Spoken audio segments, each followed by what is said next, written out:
It wasn't supposed to happen. Really, it wasn't. I had everything under control. At least, I thought I did.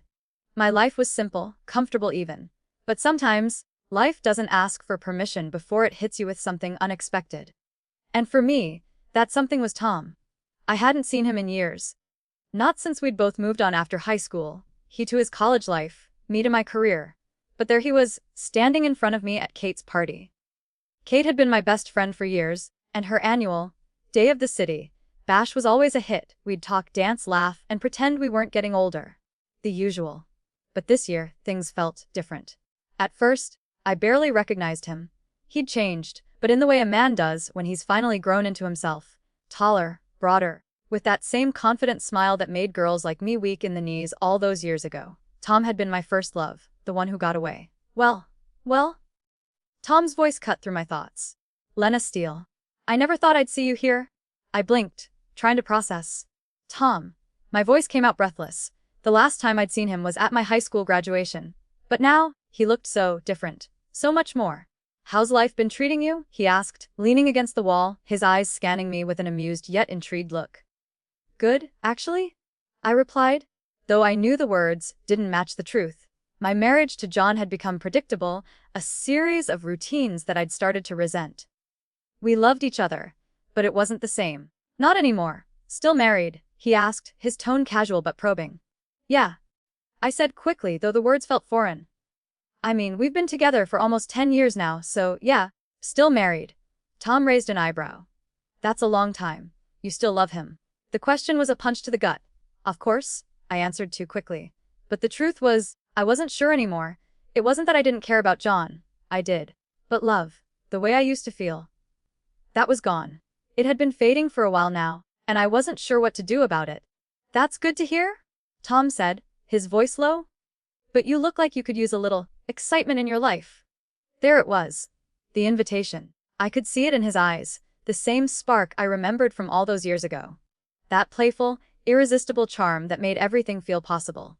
Before I knew it, we were standing in the corner, talking as if no time had passed.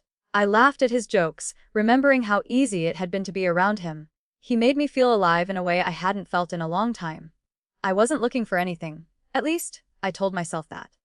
But a part of me was intrigued. I kept thinking about John, of course. I'd promised myself that I was happy, that I didn't need anyone else to make me feel complete.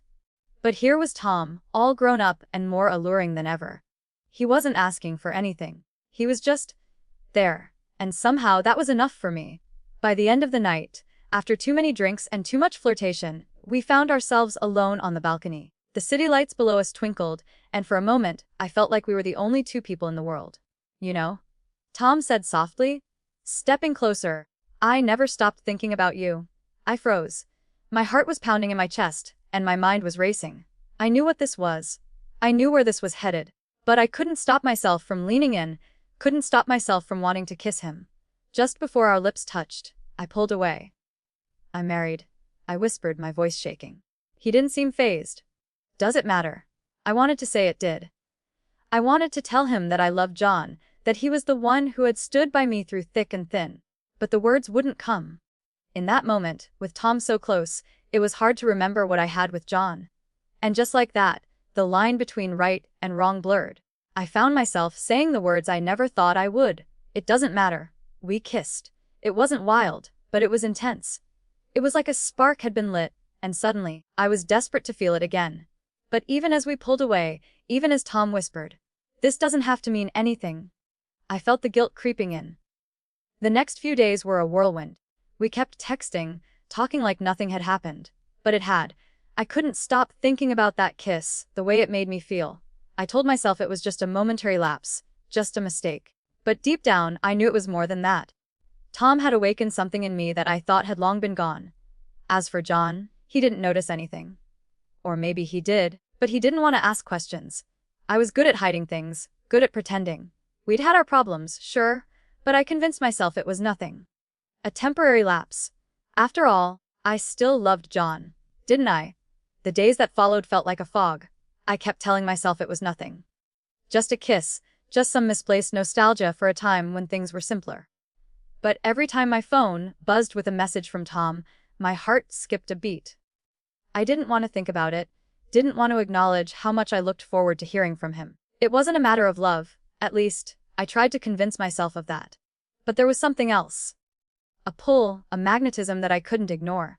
John didn't ask questions. He was busy with work, focused on his career, just like always. He didn't see the little changes in me. The way I checked my phone more often, or the distant look in my eyes when we'd have dinner together. It wasn't his fault. He was just trying to hold on to the version of me he knew, the version that had once been full of energy, excitement, and certainty.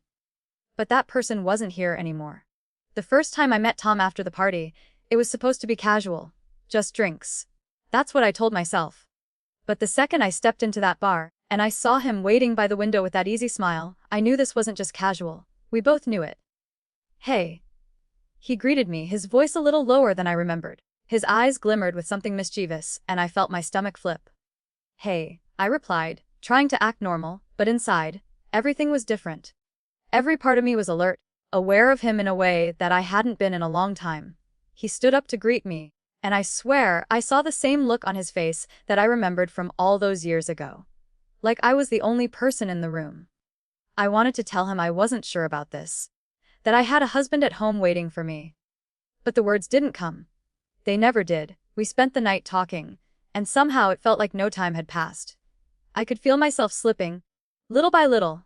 Every laugh, every touch, every word he said pulled me further away from the life I knew. We weren't talking about the past anymore. We were talking about the present, about now, about what we wanted from each other. And what we both wanted was simple, a taste of something we had both lost. "Tell me," Tom said suddenly, his voice soft but steady. "What's really going on with you and John?" The question caught me off guard. My heart sank. "What do you mean?" I asked, trying to sound casual, but I could feel the tension rising in my chest. "I mean, you're here with me. Why? If everything is so perfect with him, why are you even here?" The question hit harder than I expected. I tried to laugh it off. "It's not that simple. You know how it is, people change." "Yeah," Tom said, leaning in slightly, his gaze unwavering. "I get it. People change. But sometimes the change is a little more obvious than we want to admit." I swallowed, feeling the weight of his words. He was right. I wasn't the same person I had been when I married John, and John wasn't the man I had married either. Somewhere along the way, our love had become routine, comfortable, predictable. But with Tom, everything felt alive. I tried to push the guilt aside. I told myself that I wasn't doing anything wrong. After all, I was still married. I still loved John in my own way. But the longer I spent with Tom, the more I realized I was lying to myself. That night, after too many drinks, I ended up at his place. It wasn't planned. I wasn't thinking clearly. But Tom's presence, his touch, his eyes, they all became too much to resist. And once we were alone, I let everything fall away. I let myself believe that this moment was something I deserved. "Are you sure about this?" I whispered, my breath shaky as he kissed me again. Tom's hands ran down my back, pulling me closer. "You wouldn't be here if you weren't." I knew it was wrong. I knew I should stop. I should call it off, go home, face John. But I didn't. I stayed. I let it happen. The guilt didn't hit me until later, much later. In the quiet of Tom's apartment, after it was all over, I lay in his bed, staring at the ceiling. My heart raced, my mind spun with conflicting emotions. What had I done? Was this just a mistake? A one-time thing? But the feeling didn't go away. It stayed with me, gnawing at my insides, reminding me that I was no longer the person I thought I was. I had crossed a line, and I couldn't uncross it. Tom, sensing my unease, reached over and stroked my hair. "Don't think about it too much. It's just us now. No one else." I wanted to believe that. I wanted to believe that this was nothing more than a temporary escape. But deep down, I knew better. The next few days were a blur. I went home, pretending nothing had happened. I told John I was tired, that work had been stressful. He believed me, as always. But with each passing day, it became harder to ignore the truth. I had crossed a line, and now I was stuck in the consequences. Tom kept texting me. We would meet in secret, exchanging messages filled with longing and desire. And every time we were together, I felt that same pull, that same need to feel something more. But every time I left him, I also felt a sinking feeling in my stomach. I wasn't just betraying John. I was betraying myself. I kept telling myself I could stop, that I could go back to the life I had with John. I wanted to. Really, I did. But every time I tried to push Tom out of my mind, he slipped right back in. And as much as I hated to admit it, I wanted him there, more than I cared to admit. For a while, I managed to keep everything under wraps. John was oblivious. He was still his usual self, working late, spending weekends at the gym, living in his own bubble. I didn't think he noticed the late nights I kept, the excuses I gave for being busy. But in the pit of my stomach, I knew it wouldn't last forever. The lies had started to pile up, and sooner or later, the truth would spill out. I had always known this. Yet I had convinced myself that maybe, just maybe, I could get away with it. Then it happened. It was an ordinary Wednesday afternoon. John had left the office early, a rare occurrence. He had said he was coming home early to surprise me. But it wasn't a surprise. Not in the way he thought. I just finished a lunch with Tom. He was getting more insistent now. More demanding. He wanted more from me, and I wasn't sure how much longer I could keep resisting. But that day, as I pulled into the driveway, my phone buzzed. It was a text from Tom. "I miss you. Come over tonight, I need you." I felt my pulse quicken. It wasn't the first time he'd sent a message like that, but this time, I felt something else. A mixture of excitement and fear. I was going to see him again. I knew it was wrong. I knew it could destroy everything, but all I could think about was being with him. It felt so much easier than being with John. I put the phone down, took a deep breath, and made my way inside the house. The door creaked open, and there was John, standing in the kitchen, a briefcase in his hand. "Hey," he greeted me with a tired smile. "You're home early. Did you have a good lunch?" I nodded quickly, my heart still racing from the text I had just received. "Yeah, it was fine." "Something wrong?" His voice held a hint of concern as he set his briefcase down. I didn't want to lie, not to him, but the truth felt impossible to say. I shook my head quickly. "No. Just tired, I guess." I offered a weak smile, hoping he wouldn't notice the way I was trembling inside. John raised an eyebrow. "You sure?" "Yeah, I'm sure." I walked past him, heading toward the bedroom. "I think I'm gonna take a nap." But as I reached the bedroom door, I heard him behind me. "Lena." I stopped in my tracks, my heart suddenly in my throat. He had never called me by my full name like that. It was as though something had shifted in him, something I didn't fully understand. "Are you okay?" he asked again, this time softer, his voice edged with concern. I turned slowly, trying to muster up enough courage to tell him something. Anything. But nothing came out. Nothing felt right. "I'm fine," I said quickly, the words rushed and forced. "Really, John, I just need a little rest. It's been a long week." He didn't say anything at first. He just stood there, watching me with a look I couldn't quite read. Finally, he nodded, his face softening. "Well, okay. If you need anything, I'll be in my office." I nodded, grateful that he hadn't pressed further. But as soon as he turned away, I felt the weight of my guilt settle over me. I wanted to tell him. I wanted to confess everything. But how could I? How could I possibly explain the mess I'd created without tearing him apart? I made my way to the bedroom and sat down on the edge of the bed. My phone buzzed again. "Where are you?"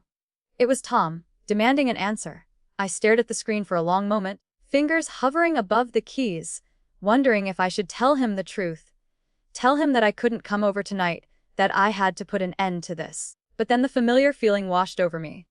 The craving, the desire. I wanted him. And for a brief moment, I didn't care about anything else. I texted back quickly. "I'll be there in 30 minutes.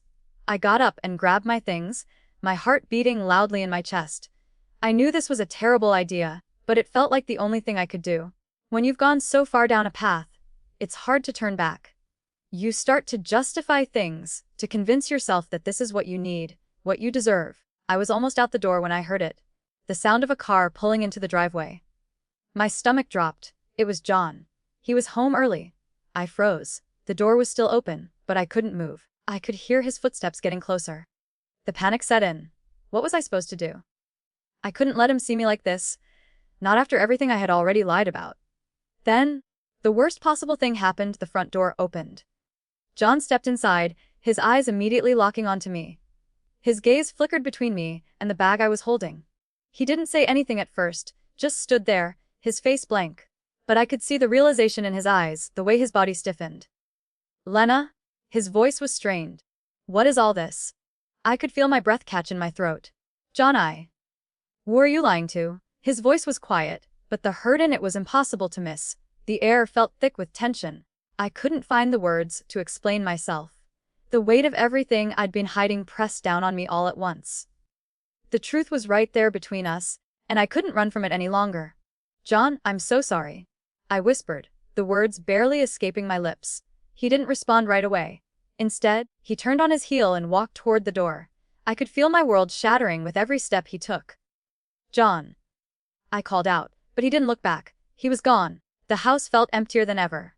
Every corner seemed to echo with the silence of what I had just lost. John had left without a word, just like that. No anger, no screaming, no final confrontation. He'd simply walked away. I stood there, staring at the front door, as if expecting him to walk back in at any moment.